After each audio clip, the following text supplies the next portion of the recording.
Sir आणि मी classmate. बऱ्याच दिवसाच्या नंतर आम्ही एकमेकांच्या संपर्कात राहत होतो. आम्ही इतके क्लासमेट एका बेंचवर बसणं, त्यांचे सुखदुःख माझं सुखदुःख, जेमतेम आम्ही सगळेजण गरीब घरातले. मग आम्ही आता तो काही विषय सांगायचा नाही, पण विनायक कैलास हिवाळे हा माझा भाचा. बहीण घरी म्हणजे 1.5 एकर शेती. मग मला असं वाटलं की 1.5 एकर शेतीमध्ये आपण आपल्या बहिणीसाठी काय केलं पाहिजे, बहिणीसाठी करण्याची काहीतरी तळमळ. परंतु मग लक्षात आलं की आता भाषाला आपण काहीतरी चांगलं केलं पाहिजे. मग सोनवणे सरांकडे आलो. मग भाषाला विचारलं काय करतो रे? तो म्हणे मला महाराज व्हायचं आहे. का व्हायचं आहे? महाराज. आणि महाराज का व्हायचं बाबा? कारण की एका रात्रीमध्ये 5,000 रुपये भेटते. म्हणजे हे जे सरने सांगितलं ही वस्तुस्थिती आहे. मी त्या भाषेला अरे असं काय करतो बाबा, असं नाही तसं नाही. ते म्हणे पहा बरं, मी जर गावामध्ये जर 90% मार्क घेऊ शकतो, लॉकडाऊनमधले मार्क या बॅचचे, त्यानं पाहिलं की 90% जर मी जर मार्क घेऊ शकतो तर मी महाराज जर झालो तर एका रात्रीत 5,000 रुपये कमवतो. माझं एवढं धनवान कोणी राहणार नाही, लोक माझ्या पाया पडतील. म्हणलं वा, चांगली गोष्ट आहे. मग मी त्याला आणलं इकडं, सगळं केलं. गरीब परिस्थिती. त्याला टेस्टमध्ये कमी मार्क यायला लागले. मला वाटतं 20 मार्कापैकी 12 मार्क, 13 मार्क, 16 मार्क असे यायला लागले. मग मी सरांना विचारलं, सर आता याच्यावर सोल्युशन काय करू? कारण की एकच गोष्ट माझ्याकडं बहिणीसाठी करण्याची, ती म्हणजे याला शिकवणं. दुसरा पर्यायच नाही. नो रिपीट, नो चान्स, दुसरं काहीच नाही. म्हणलं सगळा पैसा खर्च करण्याची फक्त माझीच आहे, मी डबल करू शकत नाही.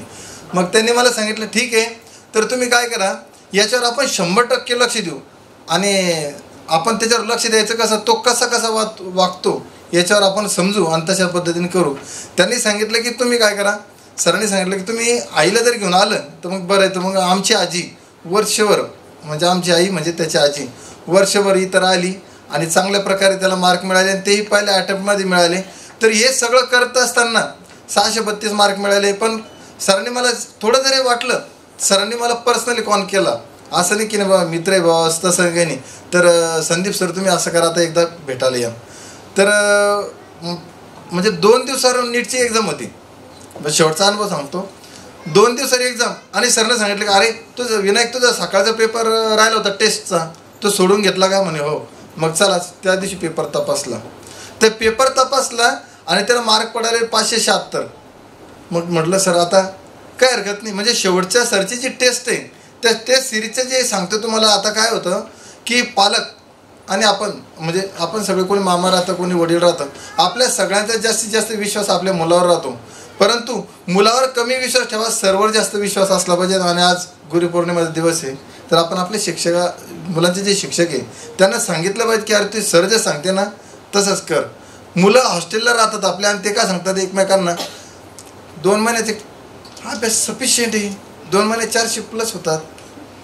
इथं केमिस्ट्रीमध्ये काय 50 म्हणजे 150 मार्क मिळतात, ते 350 होतात आणि इकडे 101 मार्क मिळाले की आपला नीट क्रॅक होऊन जाते.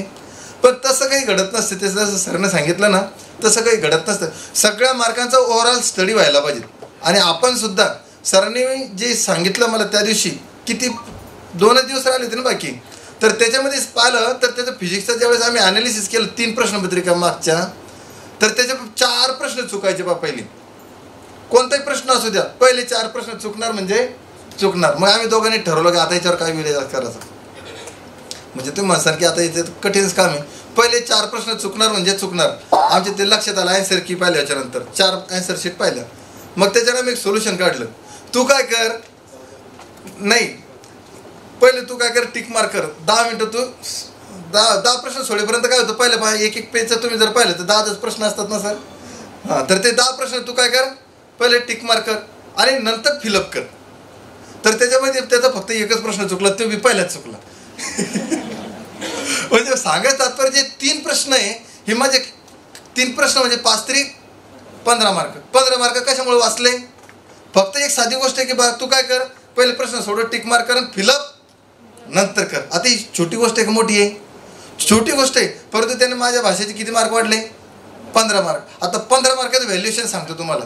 जर प्रायव्हेट सेक्टरमध्ये जर त्याला कुठं नंबर लागला तर 15 मार्काने कुठे भेटरोल त्याला रत्नागिरी भेटीन, जाण्या येण्याचा खर्च 4 वर्षाचा लावा.